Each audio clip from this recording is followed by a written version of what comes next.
दिल्ली में दंगे हुए नहीं, दिल्ली में दंगे साजिशन कराए गए। वो पाठशाला जहां पर विद्या ददाति विनयम सिखाया जाता था, वो दंगों की पाठशाला में तब्दील कर दी गई। आरोप पत्र दाखिल हुए तो चौंकाने वाले तथ्य सामने आए। उसने दंगा भड़काया, बाद में देश में कोरोना भी फैलाया। जी हां, आने वाले 1 घंटे तक देश की राजधानी को साजिशन किसने दहलाया, कौन कौन है शामिल, अगले 1 घंटे तक परत दर परत होंगे बेनकाब।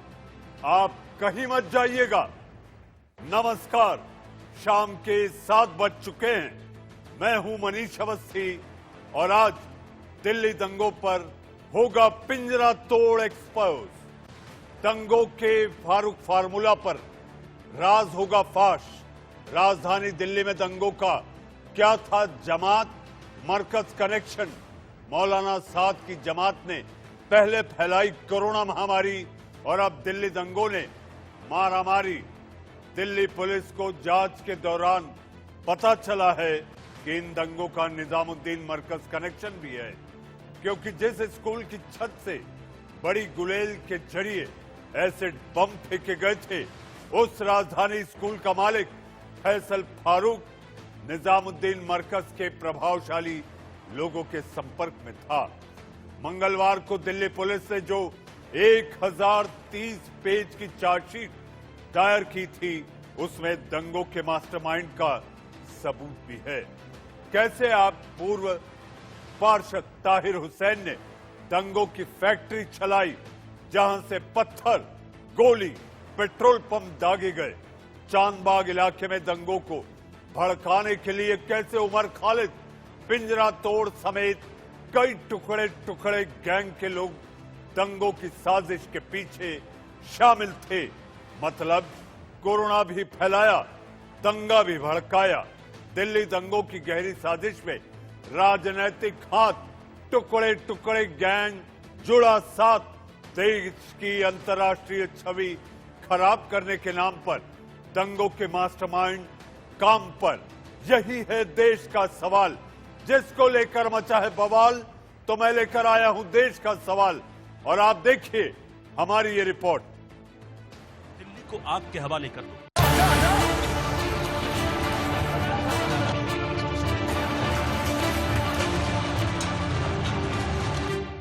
दंगे पर हिला देने वाला खुलासा। देश के खिलाफ बहुत बड़ी साजिश। 24 तारीख को जब डोनाल्ड ट्रंप हिंदुस्तान आएंगे, तमाम लोग सबको मिलकर कराएंगे। दंगा हुआ नहीं, दंगा कराया गया।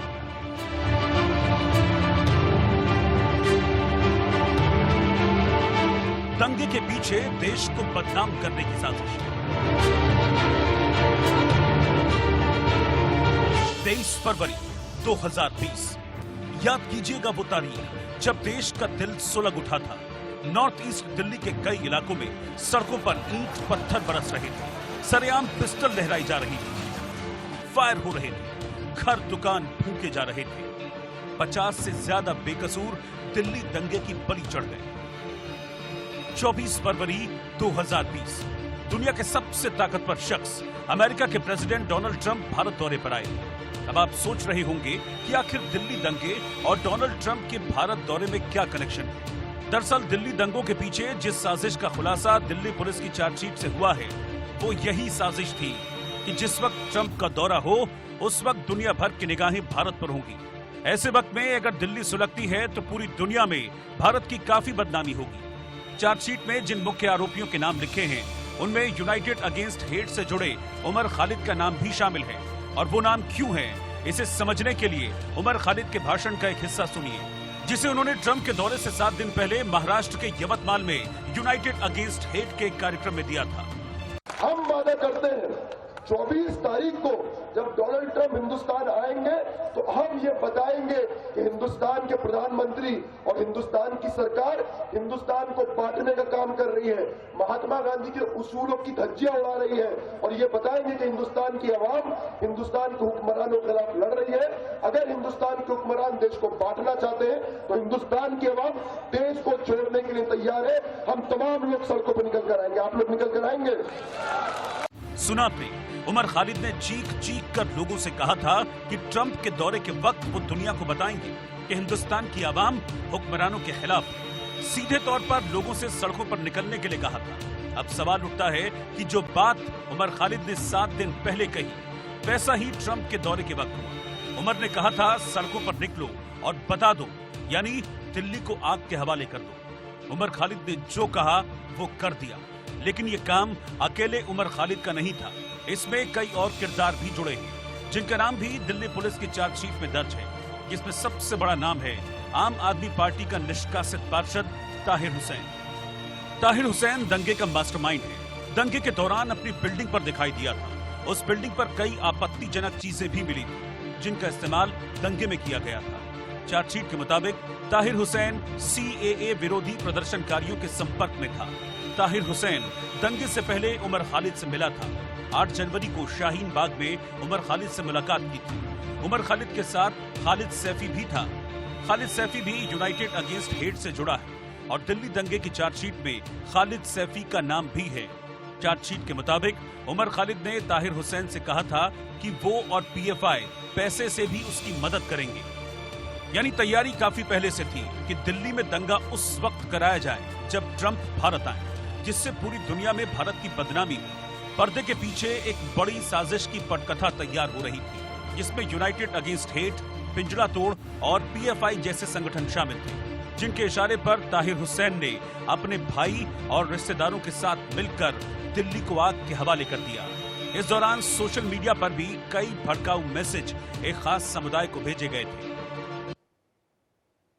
तो आपने हमारी रिपोर्ट में देखा कि आखिर मास्टरमाइंड दिल्ली को भड़काने के लिए किस तरह से कड़ी दर कड़ी एक दूसरे को जोड़कर दिल्ली को दहलाने के लिए उन्होंने कोई कोर कसर नहीं छोड़ी। जी हां, इसी बात को लेकर मचा है बवाल और मैं लेकर आया हूं देश का सवाल। देश का सवाल में इस पर बेनकाब, जैसा कि मैंने आपसे वादा किया था कि अगले 1 घंटे तक दिल्ली को दहलाने वाले कौन थे वो लोग, आरोप पत्र दाखिल हो गया, करेंगे हम बेनकाब कि आखिर कौन है मास्टरमाइंड। मेरे साथ इस पर चर्चा और बहस करने के लिए मेरे अपने सहयोगी आतिर खान न्यूज रूम से जुड़ चुके हैं।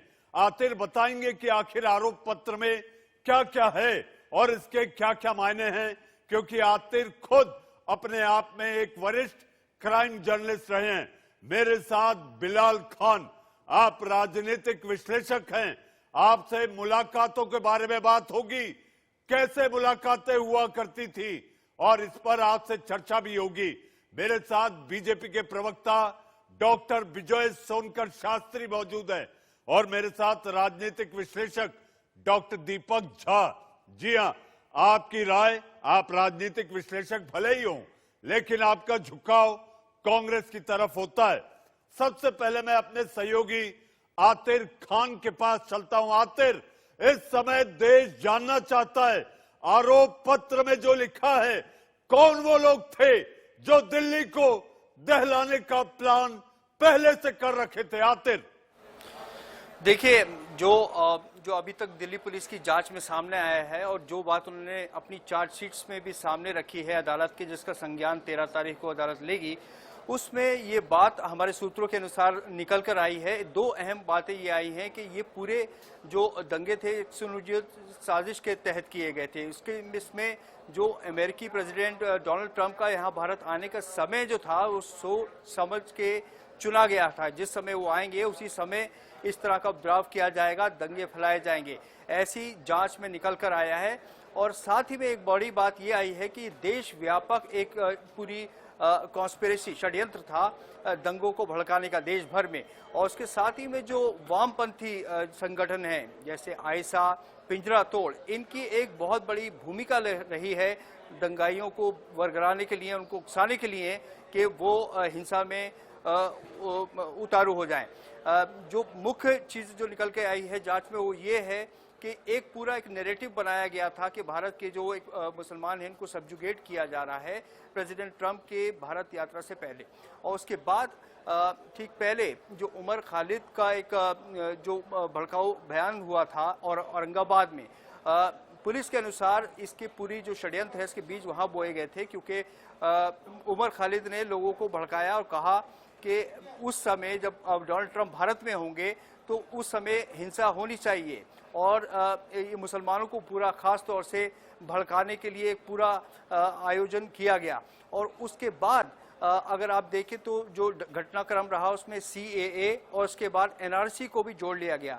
इसके साथ साथ और संगठन जैसे आयसा, पिंजरा तोड़, जामिया कोऑर्डिनेशन कमेटी में 17 संगठन थे जो उसमें जुड़े हुए थे। उनकी में सबसे महत्वपूर्ण जो भूमिका रही वो पिंजरा तोड़ और आयसा, क्योंकि इन दोनों को जिम्मेदारी दी गई थी सीलमपुर और चांदबाग में जो दिल्ली भर में 22 जगह प्रदर्शन किए गए। उन 22 जगहों में से 2 जगह जो थी, एक सीलमपुर और एक चांदबाग, ये दोनों इलाकों में बहुत बड़े स्तर पर हिंसा हुई।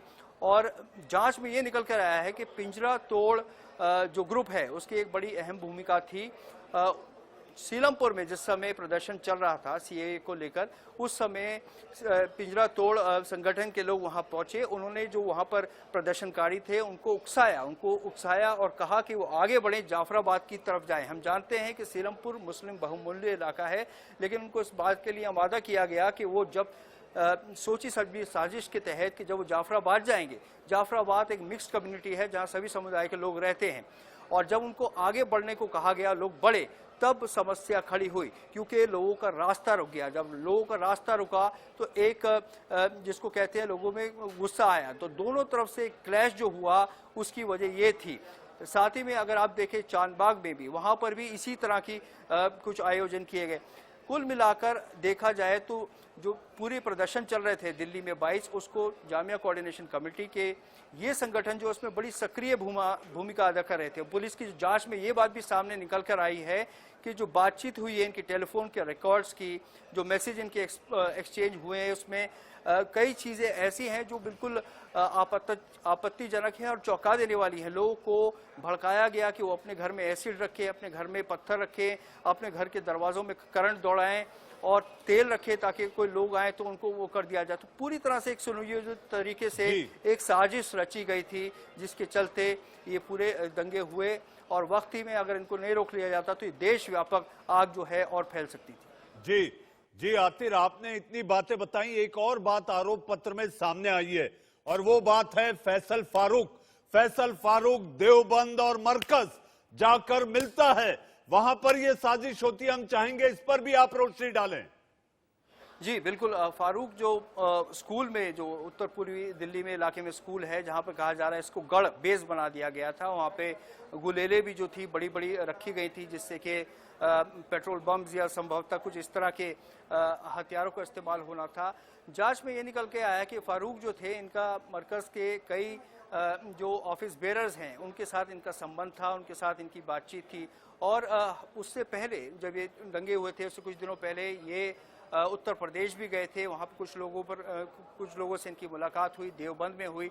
तो जो गढ़ बना ये वो स्कूल बना, वहाँ पर कई ऐसे सबूत सामने आए जिससे ये पता लगा कि ये वो जो इलाका था केंद्र बन गया था।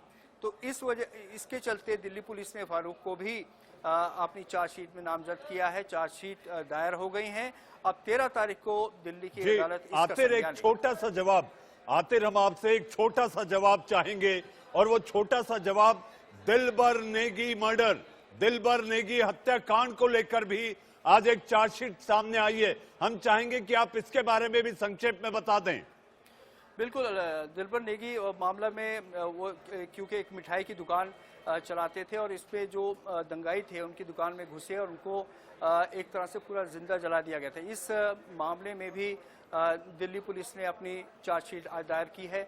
जैसे मैं आपको बता रहा था कि 13 तारीख को अदालत को उसका संज्ञान लेना है, इसके बाद चार्जेस फ्रेम होंगे। चार्जेस फ्रेम होने के बाद हम जानते हैं कि ट्रायल होगा, जिसमें सारी और जो डिटेल्स है सामने निकल कर आएंगे।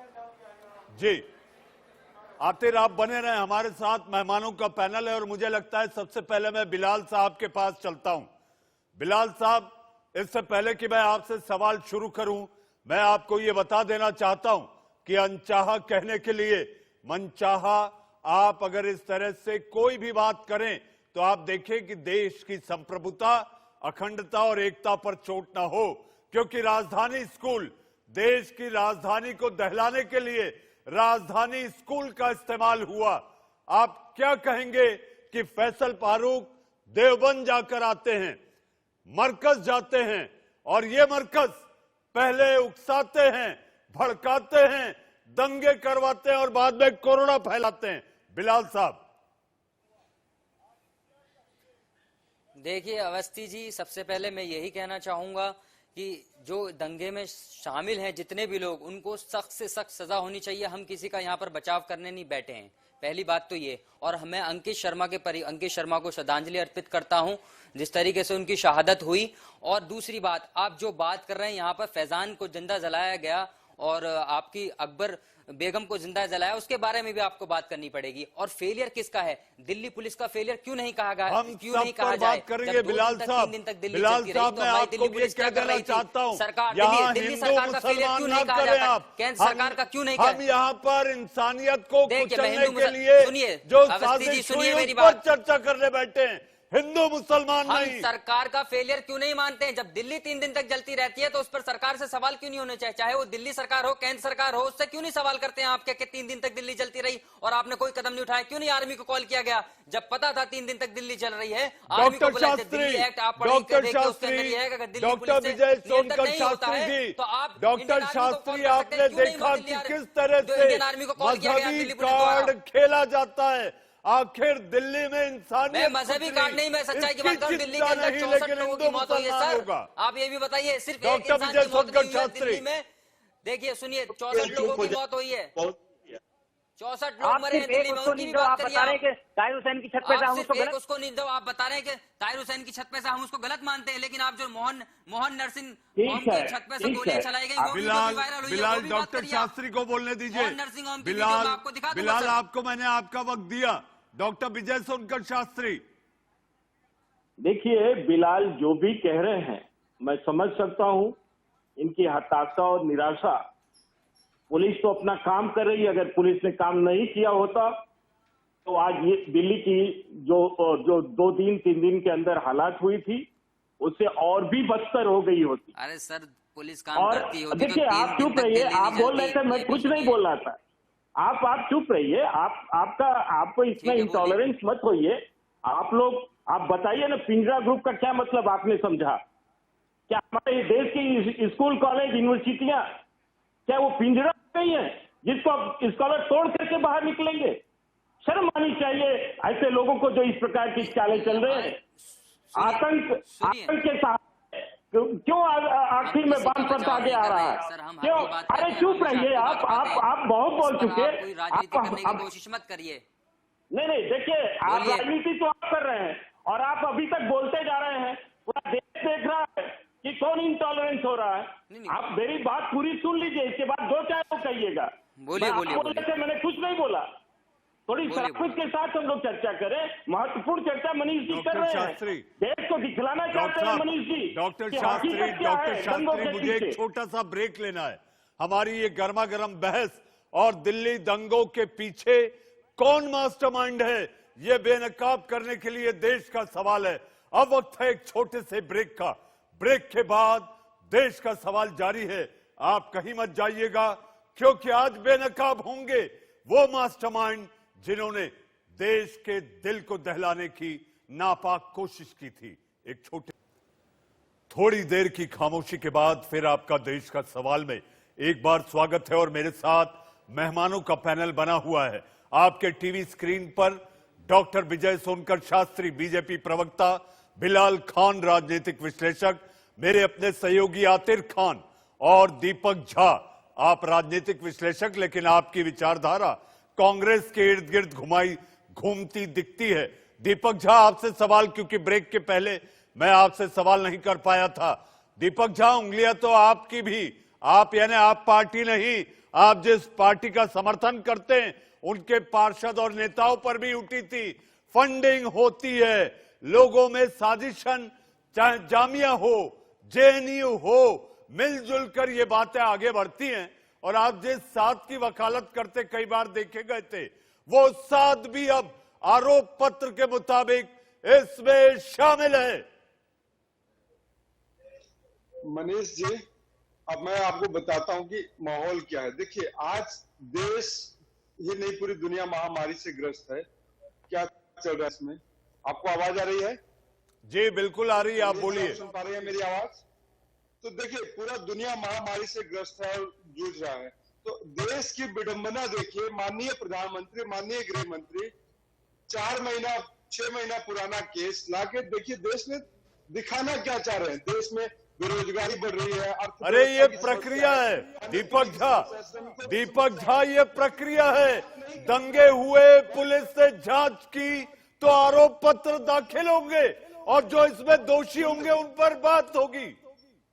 सुन लीजिए मनीष जी, मैं देश को सवाल का जवाब दे रहा हूं। आप कार्रवाई करिए, पुलिस आपकी, सीबीआई आपकी, आपका सब कुछ आपका, आप कानूनन कार्रवाई करिए। लेकिन प्रधान जी आप ये बताइए, गृह मंत्री जी आप ये बताइए, आपकी नाक के नीचे इतना बड़ा दंगा होता है, आप पार्टी करने में व्यस्त हैं डोनाल्ड ट्रंप के साथ, आप 4 महीने तक सो रहे थे क्या? दंगा होते समय सो रहे थे क्या?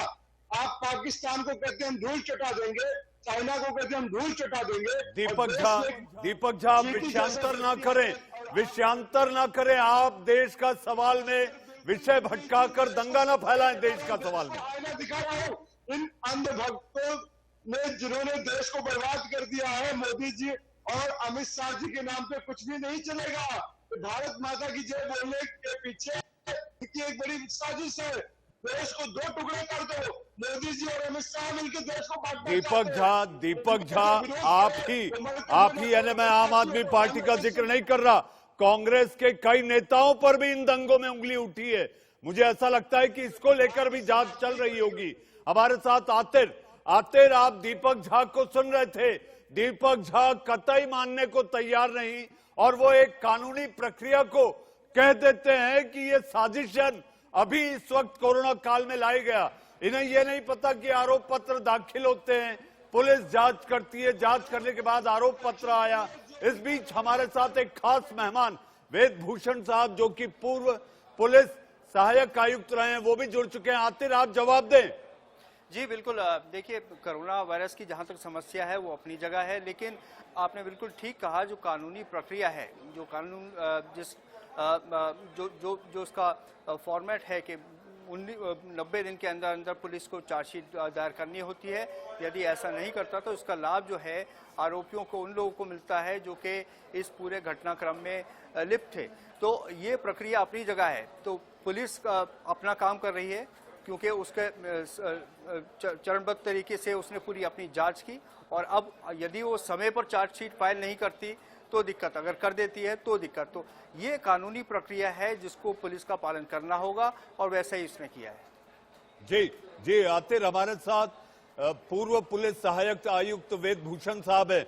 वेद साहब, आरोप पत्र क्या है? कई लोगों की कलई खुल गई। साफ तौर पर मरकज कनेक्शन, देवबंद कनेक्शन, उमर खालिद जो कि अमेरिका के राष्ट्राध्यक्ष आते हैं उसके 7 दिन पहले वो भड़काता है और कहता है कि जिस समय अमेरिका के राष्ट्राध्यक्ष हो तो तुम सड़क पर आ जाना। ये क्या बताता है वेद साहब?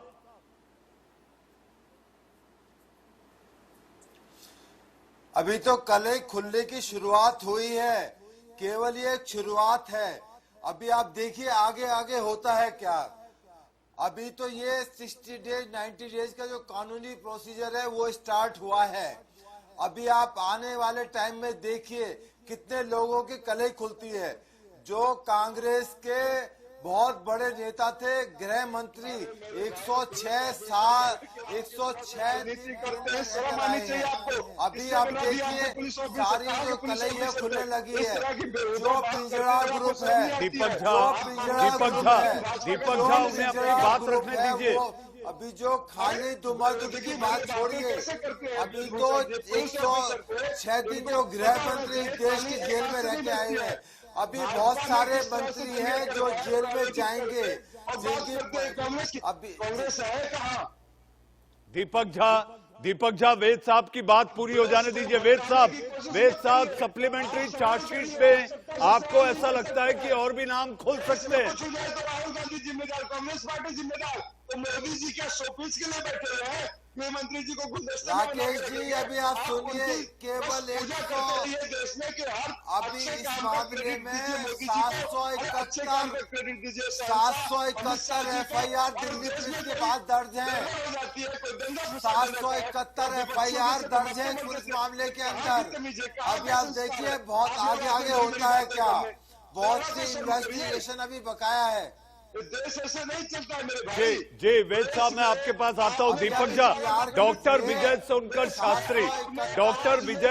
शास्त्री भी हमारे साथ हैं। डॉक्टर शास्त्री जिस तरीके से बात सामने आ रही है कि इस आरोप पत्र में ये बड़े बड़े नाम मरकज, देवबंद, उमर खालिद, जामिया, JNU, फंडिंग, ताहिर हुसैन की छत पर क्या मिला था ये आपके टीवी स्क्रीन पर है। बड़ी गुलेल जिसके जरिए आप पेट्रोल बम फेंक रहे थे, ऐसी सारी बातें आई। लेकिन एक बात डॉक्टर शास्त्री, कपिल मिश्रा, प्रवेश वर्मा, इनकी कतरनी जैसी जुबान ने भी इसको भड़काने में कोई कसर नहीं छोड़ी है। अच्छे काम का क्रेडिट आपने। देखिए मनीष जी, हम लोग जब भी कुछ बोलना चाहते हैं तो बिलाल अहमद हो या दीपक झा, ये लोग शोर कर करके सच्चाई को दबाना चाहते हैं। ऊपर तो सुल्तान में कोई कोर्ट लेकिन देखिए बोलना शुरू हुआ था। वेद साहब डॉक्टर शास्त्री बोल रहे हैं। वेद साहब डॉक्टर शास्त्री बीजेपी के प्रवक्ता बोल रहे हैं। मैं आपके पास आता हूं डॉक्टर शास्त्री। देखिए मैं ये कह रहा हूं कि जब सच्चाई सामने आने लगती है तो कुछ लोग चीखने पुकारने लगते हैं, और इसी से समझ सकते हैं कि सच्चाई कितनी कड़वी है, कितनी कड़वी दवा है जो लोगों को कितना विचलित कर दे रही है। देखिए हमारे गृह मंत्री जी ने कहा था एक भी व्यक्ति छूटेगा नहीं, एक भी दोषी छूटेगा नहीं, उसको सजा मिलेगी। और फिर शुरू हो गए, फिर दीपक शुरू हो गए। दीपक तुम आपको बुरा लग रहा, आप राहुल गांधी के चलते हैं, आपको बुरा लग रहा होगा, लेकिन आप सुनो कि गृह मंत्री ने क्या कहा था।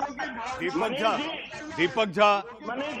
झा छोड़ करके क्या छिपाना चाहते हैं, ये छोड़ करके क्या छिपाना चाहते हैं, ये जरूर आपके शो को बिगाड़ सकते हैं।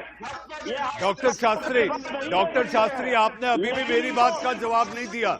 कपिल मिश्रा की कतरनी जैसी जुबान कि वो ये कहते हैं कि अगर पुलिस काम नहीं करेगी तो हम काम करेंगे। मुझे ऐसा लगता है इसने भी आग में घी का काम किया है। बिल्कुल नहीं। आप देखिए शाहीन बाग में जो हो, जितना लोगों को परेशानी हो रही थी, उसके बाद चाकबाग में भी शुरू किया गया था। आखिर में वहां पर 70 लोग सर्वसम्मत करते होता है तो एक ही दीपक झा आप रुकिए। Deepak Jha one at a time, एक बार में एक। Deepak Jha one at a time. Doctor Shastri आप अपनी बात पूरी करें तो मैं बिलाल के पास चलूं। दीपक झा अगर इस प्रकार से चिल्लाएंगे तो पूरा देश देखता है इनकी मानसिक स्थिति को। आप चिल्लाइए, जोर जोर से चिल्लाइए और इतना झूठ बोलिए कि सच्चाई दब जाए, लेकिन सच्चाई दबती नहीं है, लोगों को सजा मिलेगा। गृह मंत्री जी ने स्पष्ट रूप से कहा था कि दंगाई कितना भी ताकतवर हो, एक को उसके घर से घूस करके निकाला जाएगा और उसको सजा मिलेगी। डॉक्टर शास्त्री मैं आपके पास आता हूं। दीपक झा बिलाल खान, अंकित शर्मा, दिलबर नेगी और न जाने ऐसे कितने इंसान, इसमें आप जात पात मत ढूंढिएगा। आपके मरकज, आपके देवबंद, यहाँ पर ये स्क्रिप्ट लिखी गई। उमर खालिद भड़काता है, उसके बावजूद आप ये मानने को तैयार नहीं कि जामिया हो। अरे शाहीन बाग में मुलाकात होती है, ताहिर हुसैन, फैसल फारूक, आपको नहीं लगता कि यही लोग मास्टरमाइंड है? आरोप पत्र साफ कर रहा है, हालांकि कानून और अदालत इसमें अपना पक्ष रखेगी। सुनिए अरे ये लोग क्या बोलेंगे मनीष अवस्थी जी, ये ये बताइए लोग तो महिलाओं ताहिर को हुसैन आगे जो कर है वो देते हैं। बीच में कौन बोल रहा है? इसको बीच में चुप करिए, मैं किसी के बीच में नहीं बोला था। डॉक्टर ताहिर शास्त्री, हुसैन किसका लीडर डॉक्टर है? शास्त्री, आम आदमी डॉक्टर पार्टी का शास्त्री लीडर है। बिलाल। केजरीवाल जी से सवाल ये लोग करिए तो पिंजरा और ग्रुप सुनिए। बना करके अरे भैया महिलाओं बीच को में आगे क्यों कर बोल रहे हैं आप? देते हैं। बोलने दीजिए, उन्होंने सवाल मेरे से किया है, प्लीज हम आपकी सुनिए। सच्चाई बताना चाहते हैं बिलाल। अरे सुनिए भैया, आप लोग बीच में क्यों पिंजरा बोल रहे हैं आप? ग्रुप बना करके सच्चाई को छिपाना चाहते हो। आप लोग चूड़ियां पिंजरा पहन ग्रुप करके नहीं, आपकी पीछे सोच बन बैठे चुकी है, हो। आपकी मानसिकता ऐसी है सर, आपकी लड़ाने वाली मानसिकता है। यहाँ पर आप राजनीति मत करिए, जो बहुत सीरियस इशू पर हम लोग बात कर रहे हैं उस पर रहिए। मेरा कहना यह है इस वक्त, सुनिए, उमर खालिद कोई मुसलमानों का लीडर नहीं है जो आप बार बार उसका नाम ले रहे हैं, ताहिर हुसैन का, जिसका सुनिए पहले से क्यों नहीं बात करते आप? और इसके साथ साथ दिल्ली दंगों में मरकज का बहुत बड़ा हाथ आरोप पत्र के जरिए सामने आया। बिलाल और आप लोगों ने उसको आतंकवादी बना जी। दिया। जी जी, तो इसलिए ये बीच में बोलने बिलाल आप बीच में अपनी नहीं बात बोला था। रखें, मेरी आप बिलाल बात आप सुन लीजिए, अपनी मैं बात बोल रहा हूँ रखें। कुछ चीज। बिलाल आप अपनी बात रखें। मैं अपनी बात रख रहा हूँ, लेकिन बीच में मुझे बोलने नहीं दे रहे, बार बार इंटरप्ट कर रहे हैं आप। ये कोई तरीका नहीं है डिबेट का। बोलिए सुनिए, आप। मैंने सिर्फ ये कहा जो इसमें शामिल है उसको सख्त से सख्त सजा होनी चाहिए। और सुनिए आप, ये बीजेपी के प्रवक्ता जो बैठे हैं, एक बार ये परवेश वर्मा का नाम लेकर देखें, अनुराग ठाकुर का नाम ले, कपिल मिश्रा जो पुलिस के सामने धमकी देखा उसका नाम लेकर बोले उन्होंने गलत किया। क्यों नहीं बोलते? ये नहीं बोलेंगे क्योंकि ये लोग इनसे जुड़े हुए हैं, इनकी पार्टी से जुड़े हुए हैं, इनका सवाल नहीं उठेंगे। अब रही ताहिर हुसैन की बात, सुनिए, ताहिर हुसैन किस पार्टी का नेता है? ताहिर हुसैन आम आदमी पार्टी का लीडर है। केजरीवाल जी से सवाल करिए। और उमर खालिद जो है वो हमारे मुसलमानों का लीडर नहीं है। आप बेफजूल में उसको मुद्दा बना रहे हैं कि उसने ये जवाब दिया, वो उसको सजा कोर्ट देगा, पुलिस देगा, उससे हमारा कोई लेना देना नहीं है ना किसी चीज का। जो इंडिविजुअल लेवल पर करता है उसको सजा मिलनी चाहिए, लेकिन आप इसको जोड़कर पूरा एक संयोजक तरीके से कम्युनिटी पर अटैक कर रहे हैं। कह रहे हैं वो आपका आप नेता तो नहीं सच्चाई की है, बात करिए। लेकिन सुनिए, उसने पिंजरा जो सच्चाई है तोड़ उस तो पर कर आइए। दिया, मुसलमानों को भड़का दिया। ये कह दिया उससे कि जब ट्रम्प भारत में हो मुसलमान उससे क्यों आप भड़केंगे? सड़कों नहीं, पर हमारा निकले, लीडर नहीं पिंजरा है वो। तोड़कर आप क्यों बार-बार उसको उससे बार-बार ला रहे हैं मुसलमानों बीच को में? सड़क पे ला लिया। मुसलमान को इतना बेवकूफ नहीं है, आप बार बार उसका नाम लाकर आप हिंदू मुसलमान तो आप खुद कर रहे हैं अवस्थी जी, भड़का दिया। अब तो आप करिए, प्रवेश वर्मा ने भड़काने का काम किया। जब अनुराग ठाकुर कह रहे हैं देश के गद्दारों को गोली मारो सालों को, उस पर कोई जवाब नहीं होगा, उस पर कोई बीजेपी का प्रवक्ता नहीं बोलेगा, उस पर तो आप चुप लगा देंगे। लेकिन आप जो लोग 65 लोग मरे, हम हिंदुस्तानी थे, दिल्ली के लोग थे, वो लोग मरे, उन पर बात करिए। आप खुद हिंदू मुस्लिम कर रहे हैं, हमारा ये काम नहीं है सर हिंदू मुस्लिम करने का। आप 65 लोगों की बात करिए जो दंगे में मारे गए, आप एक बात किस सुनिए तरीके से बिलाल, हमारी इंटेलिजेंस फेलियर बिलाल आप एक बात किस तरीके सुनिए, से आप जो हथियार ये कह लाकर रहे हैं ना, वहां पर लेकर आप आ जो गए। ये कह इंटेलिजेंस रहे हैं को पता उमर नहीं चला, खालिद 2 के दिन तक कहने दिल्ली से चलती रही। कोई उसमें दूसरी दिल्ली कौम पुलिस का आदमी और सड़क पर नहीं आया, सेंट्रल कोई गवर्नमेंट की दूसरी पूरी की कौम पूरी- का आदमी सड़क पर उत्पात नहीं मचाया, उसने मुसलमानों को आह्वान किया था, इसलिए मैं जिक्र कर रहा हूँ। वरना पुलिस के सामने धमकी दी है, उससे बढ़ गया है पूरा दंगा। आप क्यों बार बार उसको एक चीज को कम्युनिटी को टारगेट करने की कोशिश अरे कर रहे वो हैं? चीज आप तो आरोप इसमें- पत्र में आ इसमें- गई, जी, वो सुनिए, बात आरोप एक पत्र आप- में आ गई। वेदभूषण कम्युनिटी को साहब कोई बिलाल को टारगेट नहीं समझाइए, करता। बिलाल को बताइए कि आरोप पत्र में आने के बाद क्या क्या होता है। वेदभूषण आप जो एक हिंदू है एक मुस्लिम है, कोई हिंदू मुस्लिम की बात नहीं कर रहे, आपको आप गलत लोग बोलिए आरएसएस गुमराह कर रहे हैं। रागनी तिवारी, अगर इस पर कोई बात नहीं होगी। तुम्हारा नेता नहीं है, रागनी तिवारी की वीडियो खालिद बताइए। तुम्हारा नेता नहीं तो तुम्हारा नेता है कौन? कहाँ छिपा हुआ है? उमर साथ का है, बताओ। अरे हम गलत के साथ नहीं है भैया, आप एक उसको बुलाओ। चीज को बात नहीं कर सकते, हमारा नेता नहीं है ये नहीं है। सुनिए, ताहिर हुसैन जिसका नेता उससे सवाल पूछिए। वो पुलिस सुनिए, डॉक्टर शास्त्री, डॉक्टर शास्त्री मेरे सिस्टम सहयोगी आतिर खान हमारे साथ मौजूद है। आतिर, मैं चाहूंगा कि आप इस वक्त बिलाल खान को बताएं कि आरोप पत्र में जब नाम आता है तो पुलिस कितनी गहन उसमें इन्वेस्टिगेशन के बाद, जांच के बाद वो आरोप पत्र तैयार होता है। जरा समझाइए बिलाल को आप। देखिए, बिल्कुल जो पुलिस की प्रक्रिया रहती है वो हम जानते हैं कि जब चार्जशीट होती है उसकी कई उसकी स्टेजेस से गुजरती है। ऐसा नहीं है कि जो आईओ होता है उसने जो चार्जशीट में लिखा वही दायर हो जाता है अदालत में। उसको उसके सीनियर अधिकारी भी उसको वेट करते हैं, देखते हैं कि उसमें सभी जो तथ्य दिए गए हैं उनकी कोई बुनियाद है, उसकी कोई वजह है। तो ये जो सामने जो तथ्य आए हैं कि जो वामपंथी जो ग्रुप है, इनको अल्ट्रा लेफ्ट ग्रुप्स कहते हैं, चाहे वो पिंजरा तोड़ हो, पीएफआई हो, या फिर अगर हम उमर खालिद के ग्रुप की बात करें, ये सारे ग्रुप्स का जो पूरा वर्गलाना जो है पूरी एक समुदाय विशेष को और उसका बहकावे में आ जाना और इतने बड़े स्केल पर देश में जी, दंगा हो आते- जाना, ये अपने में बहुत ही जी, चौंकाने आते- वाली बात है जी, जी और आतिर गंभीर बात है। जी जी जी आतिर देश का सवाल में मेरे पास वक्त इतना ही है, लेकिन जैसा कि मैंने देश का सवाल की बहस जब शुरू की थी और मैंने आप लोगों से कहा था कि आने वाले 1 घंटे तक लगातार हम ये कोशिश करेंगे, आरोप पत्र के जरिए आपको एक एक बात समझाएंगे, बताएंगे, बेनकाब करेंगे कि आखिर दिल्ली दंगों के मास्टरमाइंड कौन थे, किससे लिखी थी स्क्रिप्ट, क्या देवबंद और मरकज के कहने पर यह स्क्रिप्ट को अंजाम देने फैसल फारूक और ताहिर हुसैन, उमर खालिद जैसे लोगों ने इसे अंजाम तक पहुंचाया। हम इतना जरूर कहना चाहते हैं कि कोरोना की वैक्सीन तो आ जाएगी, कोरोना की वैक्सीन तो जरूर आएगी, लेकिन नफरत और जहालत की वकालत कभी नहीं की जा सकती। मेरे साथ देश का सवाल में मेहमानों का पैनल जुड़ा, डॉक्टर विजय सोनकर शास्त्री, मेरे सहयोगी आतिर खान, वेद भूषण साहब, दीपक झा और बिलाल खान, आप सभी का बहुत बहुत धन्यवाद। दिन भर की खबरों के पिटारे को लेकर आएंगे मेरे सहयोगी, एक ब्रेक के बाद मेरे सहयोगी रोहित पुनेठा, आंख कान खोल